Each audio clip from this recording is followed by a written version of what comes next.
अस्सलाम वालेकुम स्टूडेंट्स। उम्मीद है कि आप लोग खैरियत से होंगे। मैंने अपने लास्ट लेक्चर में रिजिड बॉडी डायनामिक्स में जो है वो डिस्कस किया था रिजिड बॉडी को, डिग्री ऑफ फ्रीडम को, एलर्स थ्योरम को। और एलर्स थ्योरम में मैंने बताए थे एलर्स एंगल, और वो एंगल्स जो थे बच्चे वो मेरे पास यहाँ पे आ रहे थे। सबसे फर्स्ट वाला एंगल था प्रीसेशन और इनिशियल एंगल। नेक्स्ट मेरे पास जो आ रहा था वो था रोटेशन और न्यूटेशन एंगल। थर्ड हमारे मेरे पास जो लास्ट वाला एंगल था वो था स्पिन और बॉडी एंगल। फर्स्ट वाले को हमने डिनोट करवाया था फाई से, सेकंड वाले को मैंने डिनोट करवाया था थीटा से, और थर्ड वाले को हम लोग डिनोट करवाते हैं साई से। अब इनको मैंने कहा था एलर्स एंगल है ये मेरे पास। सबसे पहले जो है मैं मेरे पास जो फर्स्ट वाला एंगल आ रहा है बच्चे उसको डिस्क्राइब करूंगी, और विद हेल्प ऑफ डायाग्राम जो है ना हम इसको ड्राइव करवाएंगे। तो सबसे पहले हम इनको जो है ना वो इसको डिस्कस कर लेते हैं। हमने क्या किया था एलर थ्योरम में, हमने कहा था कि हमारे पास एक रिजिड बॉडी है, ठीक है। उस पे मैंने कोई दो पार्टिकल्स कंसीडर कर लिए, इसको मैंने बी का नाम दिया था, इसको सी का दिया था। और मैंने कहा था कि मेरे पास जो रिजिड बॉडी जो होती है उसमें जो सेंटर, उसको मैं ए का नाम, हम आर्बिट्रेरी शेप है बच्चे इसकी, तो मैं इसको सेंटर को ए का नाम दे लेती हूँ। अगर हमारे पास कोई रेगुलर शेप हो तो उसमें हमारे पास सेंटर भी जो है वो फिक्स्ड उसी जगह पे होता है। यहाँ पे मैंने खुद से सपोज कर लिया कि मेरे पास सेंटर ए है, और ए से बी तक का जो डिस्टेंस है वो आर आई है, और ए से सी तक जो पार्टिकल मैंने लिया है उसका डिस्टेंस जो है आर जी है। तो मैंने कहा था रिजिड बॉडी में हमारे पास, जैसे मैंने कहा था कि हमारे पास बॉडी के अंदर जो हम सेंटर से रिजिड बॉडी के अंदर ये आर्बिट्रेरी शेप की है, और पार्टिकल्स भी रैंडमली हमारे पास यहाँ पे पड़े हुए हैं। तो ए सेंटर मैंने ए कंसिडर कर लिया है, वहां से मेरे पास बी और सी तक जो डिस्टेंस है वो क्या रहेगा, फिक्स्ड रहेगा, चेंज नहीं होगा। सिमिलरली अगर मैं यहाँ पे एक थर्ड पार्टिकल डी भी ले लूँ तो बच्चे इसका भी जो डिस्टेंस होगा वो मेरे पास क्या रहेगा, फिक्स्ड रहेगा। तो हमारे पास हम इसको किसी भी तरह से मोशन मूव करवाएं, रोटेशनल मोशन में मूव करवाएं या फिर ट्रांसलेशनल में करवाएं बच्चे, इसमें हमारे पास थ्रू आउट मोशन जो है कोई भी चेंज नहीं आएगा। तो हमने कहा था कि हमारे पास रिजिड बॉडी जो है उसकी मोशन में हमारे पास जो पार्टिकल्स हैं वो इस तरह से क्या रहेंगे, फिक्स्ड रहेंगे उनका डिस्टेंस के अकॉर्डिंग। तो एलर थ्योरम में मैंने क्या किया था, इंडिपेंडेंट कोऑर्डिनेट सिस्टम जो है वो लिए थे, और मैंने कहा था हमारे पास तीन जो कोऑर्डिनेट होते हैं। ट्रांसलेशन में मैंने कहा था कि वो बिल्कुल स्ट्रेट लाइन में मोशन हो रही होती है। रोटेशनल जो है वो इस बॉडी की सारी जो मेरे पास सर्कमफेरेंस आ रही है, होल सिस्टम आ रहा है, उसको जो है डिफाइन करेगी। देन उसके लिए मैंने रोटेशनल कोऑर्डिनेट में फर्स्ट कोऑर्डिनेट या फर्स्ट एंगल कंसिडर कर लिया था प्रीसेशन। तो ये हमारे पास क्या था, रोटेशनल कोऑर्डिनेट था। तो इसमें हम लेते हैं रोटेशन ऑफ, जी सबसे पहले हमारे पास एंगल आ रहा था प्रीसेशन या इनिशियल एंगल फाई। तो मैंने अगर इसको देखूं डिफाइन करूं तो मेरे पास क्या होगा, सबसे पहले मैं जो है एक स्पेस सिस्टम कंसीडर कर लेती हूँ। बच्चे स्पेस, प्लेन और स्पेस में ये डिफरेंस है कि प्लेन में जस्ट दो एक्सिस होते हैं, स्पेस में हमारे पास थ्री एक्सिस होते हैं। तो स्पेस मैं इसको कंसीडर कर लेती हूँ, बेटा ये मेरे पास आई है और इसका यूनिट एक्स है और इसका यूनिट वेक्टर आई है। बच्चे ये मेरे पास y है और इसका यूनिट वेक्टर मेरे पास j है। ये मेरे पास z है और इसका यूनिट वेक्टर क्या है, k है। देन हमने फाई के लिए इसको जो है डिस्कस करना है, तो मैं यहाँ पे कंसीडर कर लेती हूँ कि मेरे पास rotation of phi in counter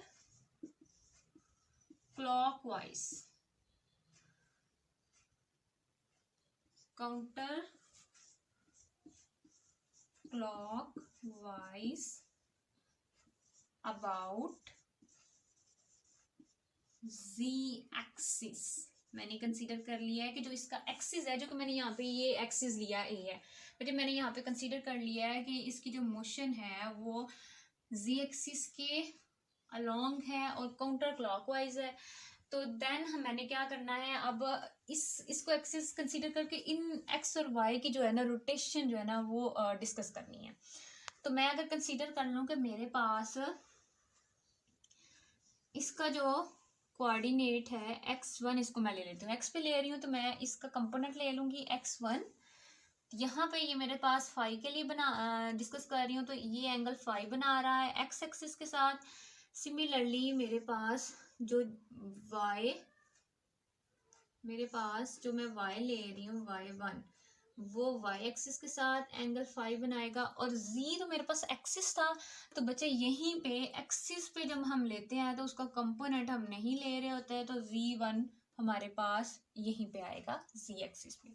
अब हमने क्या करना है, इसको दे के हम लोगों ने ट्रिग्नोमेट्रिक फंक्शन जो है वो ड्राइव करने हैं।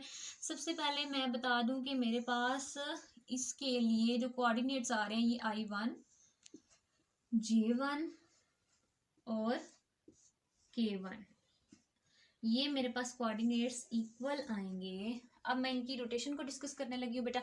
ये मैंने एक्स और वाई के अलॉन्ग जो रोटेशन करवाई है, अगर मैं इसको ज़रा नीचे डिस्कस कर दूँ, मैं एक्स को यहाँ पे ले लेती हूँ, ये बचे मेरे पास y है, और ये मेरे पास क्या होगा, z।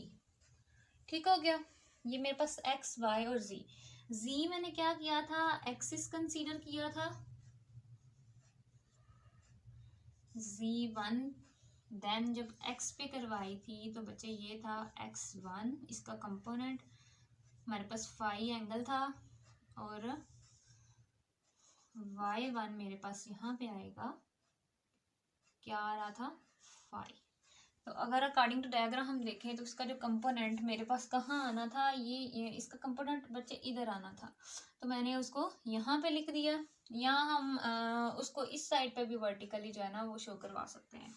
तो बच्चे मेरे पास I1 कोऑर्डिनेट के लिए अगर मैं लिखूँ तो आ जाएगा cos phi I unit vector plus,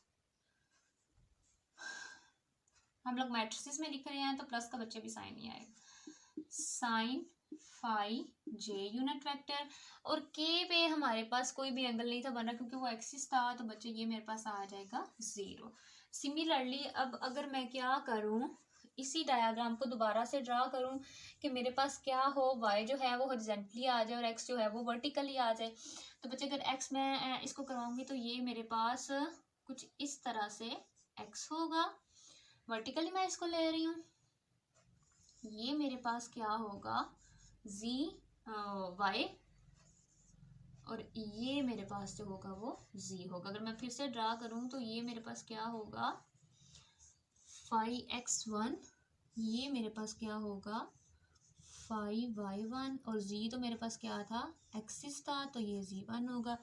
तो इसके अकॉर्डिंग अगर मैं j के लिए लिखूं तो अगली रोटेशन में मेरे पास बचे j के लिए आएगा, वर्टिकली डाउनवर्ड आ रहा है हमारे पास, तो minus sine phi I, unit vector उनके वही रहेंगे, कॉस फाई j, और एक्सिस हमारे पास z है तो ये 0 होगा। और अगर सिमिलरली फर्स्ट इक्वेशन को देख के अगर मैं अगर z के लिए इसी तरह रोटेशन देखूं तो I0, ये 0, और इसके लिए मेरे पास बेटा आ जाएगा k यूनिट वेक्टर।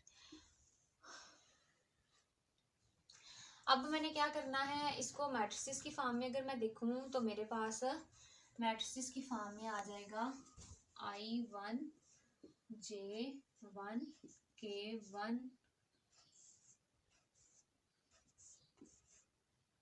इक्वल आ जाएगा, इसको भी मैट्रिसेस की फॉर्म में नहीं लेते, इसको भी हम इक्वल ले लेते हैं कि ये मेरे पास इसके इक्वल आ रहा है। तो ये आ जाएगा कॉस फाई साइन फाई 0, फिर minus sine phi cos phi 0, then 0 0, और मेरे पास आ जाएगा 1, और ये जो मेरे पास क्या आ रहे हैं इसके स्पेस में यूनिट वेक्टर्स आ रहे हैं बच्चे, वो I unit vector, J unit vector और K यूनिट वेक्टर हो जाएंगे। ये हमारे पास क्या है, कोऑर्डिनेट्स, ये मेरे पास बेटा है कोऑर्डिनेट्स, ये मेरे पास है स्पेस सेट भी इसको कह सकते हो या यूनिट वेक्टर भी कह सकते हो। तो ये मैट्रिक्स था, इसको मैं खुद से नाम बेटा दे लेती हूँ किसका, जो हमने सबसे पहले रिजिड बॉडी में पार्टिकल लिया था बी का। यहाँ तक था हमारे पास प्रीसेशन एंगल के हम लोगों ने किस तरह से रिजिड बॉडी के में स्पेस जो स्पेस सिस्टम लेके तो हमने फाइंड आउट करना था। क्या फाइंड आउट करने थे हम लोगों ने, इनिशियल एंगल के लिए जो हम लोगों ने कोऑर्डिनेट्स फाइंड आउट करने थे बच्चे। ये मेरे पास जो मैंने पार्टिकल बी लिया था उसके लिए आ गए हैं कोऑर्डिनेट्स, उसके लिए ट्रिग्नोमेट्रिक एंगल्स आ गए।